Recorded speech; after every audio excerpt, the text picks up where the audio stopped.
Hi everyone. So if you're thinking of traveling to Jamaica, I just wanted to give you a quick update on the process because in addition to them having a controlled entry program, visitors will also now be required to obtain a mandatory travel protection package called Jamaica Cares.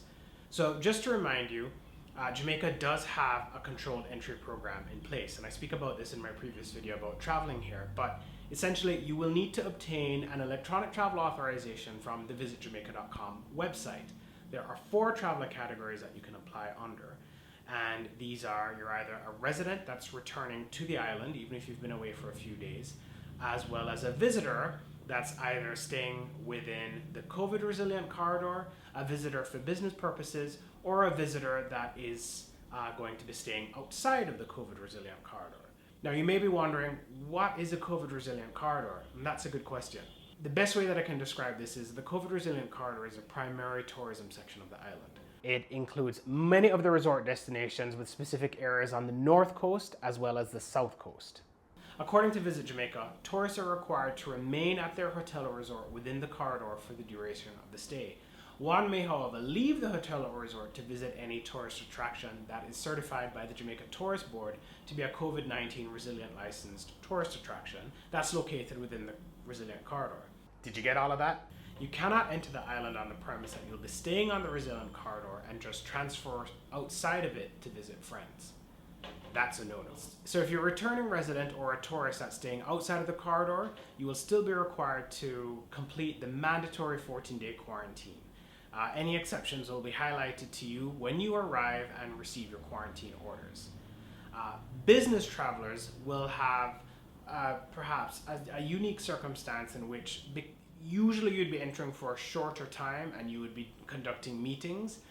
So based on your electronic travel authorization as well as your quarantine package, you may enter the island and be able to have free movement, or at least be able to go and conduct the business that you're here for after completing a negative COVID-19 test within a few days of arrival. In addition, if you're coming from a country that would currently be deemed as high risk, you may need to provide proof of a negative COVID-19 test result. And of course, keep in mind that to be able to return home, you're probably going to need a negative COVID test result as well. So now that we understand the electronic travel authorization and its 4 traveler categories, I want to tell you about Jamaica Cares, which is the mandatory travel protection package that they've implemented. I often say that whenever you travel, be sure to pack travel insurance. It's as essential as your passport when visiting a foreign country. And that's primarily because healthcare costs in other countries may not be covered by your government health insurance plan, at least from a Canadian perspective, and you need to be aware of that and have the protections in place. So this is where the Jamaica Cares program comes into play. Visitors will be required to pay a fee of $40 when they obtain their electronic travel authorization. Jamaica Cares provides travel protection and what I will term as limited coverage. Its 3 components are international health coverage up to $100,000 for visitors traveling to and from the island, access to case management, transport logistics, evacuation, and repatriation for any medical emergency, including COVID-19, and on-island health coverage up to $50,000. The coverage is valid for up to 30 days per trip, and to be honest, I haven't seen any communication regarding extending this should your trip run longer. This is also a good reason to have effective travel insurance coverage. And along those lines, even if you have other travel insurance coverage, you will still have to get the Jamaica Cares package. It's mandatory. So I strongly encourage you to have supplemental travel insurance in place. Yes, the Jamaica Cares is there and it is mandatory and you do have to pay for it, but $50,000 just isn't sufficient, at least from a Canadian perspective, when you consider what the costs of a medical emergency might be. And again, it's unknown. It can be as minimal as a cost for a broken leg, or it could run rampant if you're not necessarily sure how you might react to COVID-19.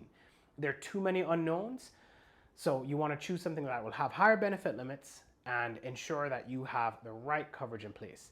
The Travel Health Insurance Association of Canada has a few golden rules that I think are very good to follow. They are know your health, know your trip, know your policy, and know your rights.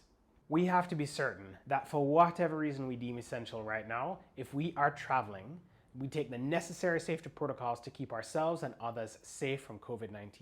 I think that the Jamaica Cares program is a good step for those people who might not usually obtain travel insurance or have the right benefits in place. But let me know what you think about it. I'll of course put a link to the program in my description. They have a good FAQ section where you can go through additional details. So, until we speak again, walk good.